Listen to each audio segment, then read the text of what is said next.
তো হ্যালো বন্ধুরা, তোমরা সবাই কেমন আছো? আশা করি সবাই ভালো আছো। ভালো থাকলেই ভালো। আজকে কীর্তনের ভিডিও নিয়ে আসলাম, অষ্টপ্রহর কীর্তন। তো দেখতে থাকো সবাই। আমাদের পাড়ার দুর্গা মন্দিরের কীর্তন।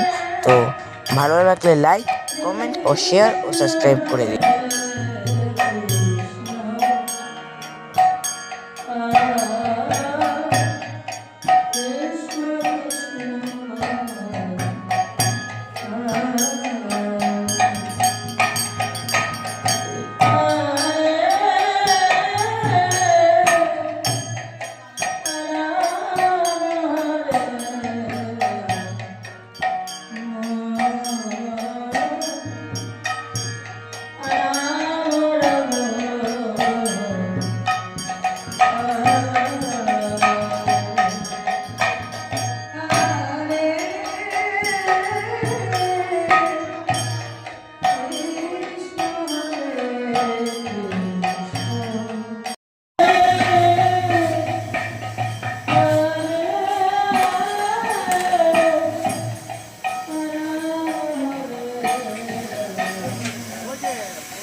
দোকান দিয়ে টাকা দিতাম না।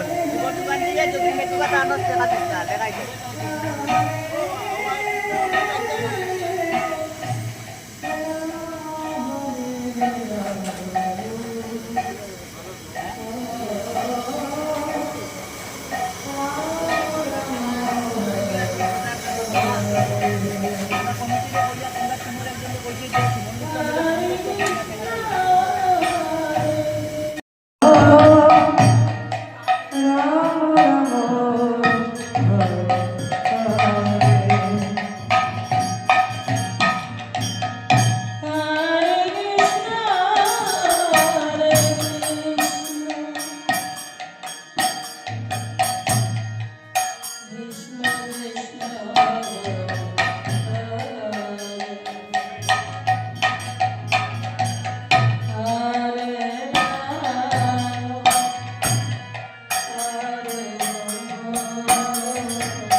দিয়ে বলল শ্লোকটা কেটে দাও। কেন? তোমার নিজ মুখে বলেছ মৃত্যু সময় যে ভাব নিয়ে যে মরে তার সেই গতি হয়। একবার কৃষ্ণ নামে যত পাপ হরে এত কীর্তি সাধ্য আছে, তত পাপ করে তত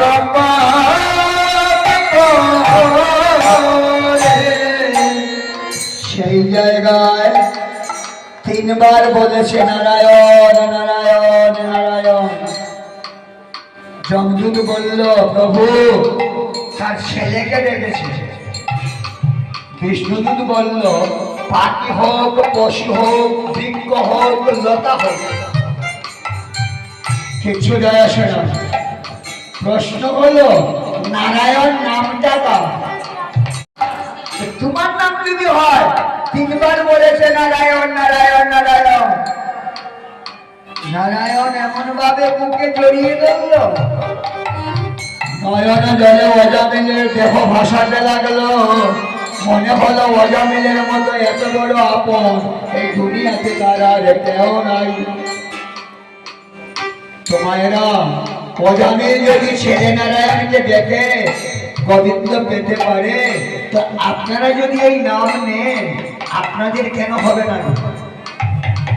তো দেখুন, সারাদিন পাপ করবো, পাপ করে এসে বলবো হে ভগবান আমি পাপ করেছি, আমাকে মাফ করে দাও। হবে না। বলছেন হেন কৃষ্ণ নাম যদি লয় বহুবার, তথাপি না হয় প্রেম গদ গদ অশ্রুধার, তবে জানি তাহাতে অপরাধ প্রচুর, কৃষ্ণ নাম বীজ তাহে না হয় অঙ্কুর। মনে রাখবেন আস্তে আস্তে কি বললাম, হেন কৃষ্ণ নাম যদি লয় বহুবার, কৃষ্ণ নাম নেওয়ার পর যদি ভেতরে কোনো অনুরাগী না জন্মে, নয়নে জল আসে না, কোনো ভাবের সঞ্চার হয় না, এই কৃষ্ণ নামে উদ্ধার পাবেন না। তবে হ্যাঁ, এই কৃষ্ণ নাম জপিতে জপিতে ওই নাম, জপিতে জপিতে ওই নাম কোনদিন নাম ক্রিয়া করবে নিজে বুঝতে পারবেন। নাম নেওয়া মাত্র দেখবেন চোখ দিয়ে জল আসবে, নাম নেওয়া মাত্র হৃদয়ে আনন্দের সঞ্চার হবে, নাম নেওয়া মাত্র মনে হবে আপনি কোথায় আছেন, নিজেকে হারিয়ে ফেলবেন। একদিনে হবে না, একদিনে কারো হয় না, আপনাদেরও হবে না। তো ভগবান বললেন চেষ্টা করো, তেল আর জল মিশালে করে মিশে মিশে বাড়ি থেকে মিশিয়ে দেখবেন তো,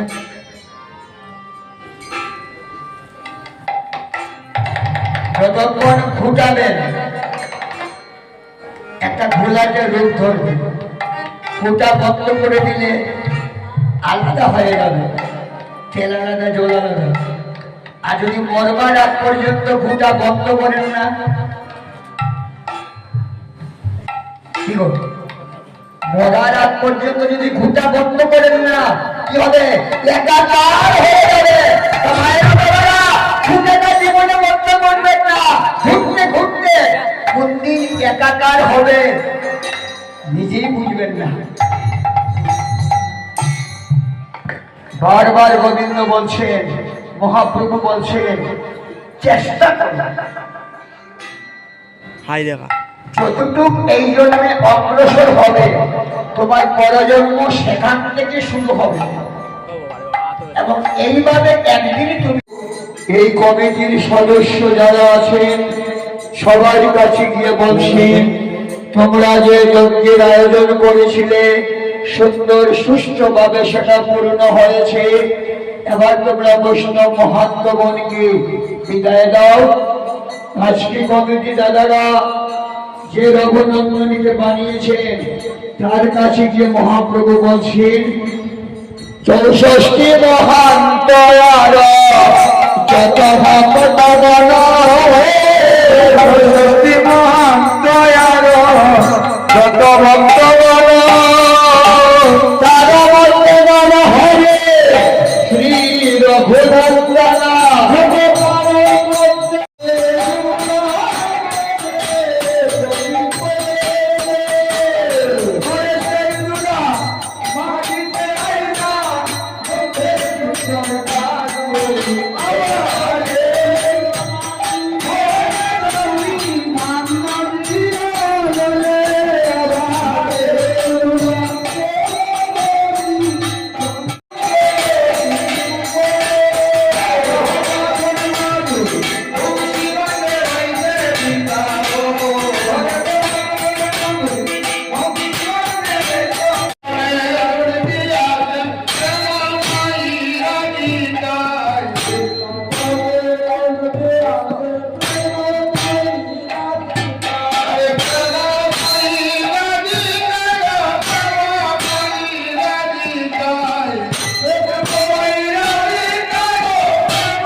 তো বন্ধুরা, আশা করি ব্লগটা সবার ভালো লাগবে। ভালো লাগলে লাইক, কমেন্ট, শেয়ার ও সাবস্ক্রাইব করে দেবেন।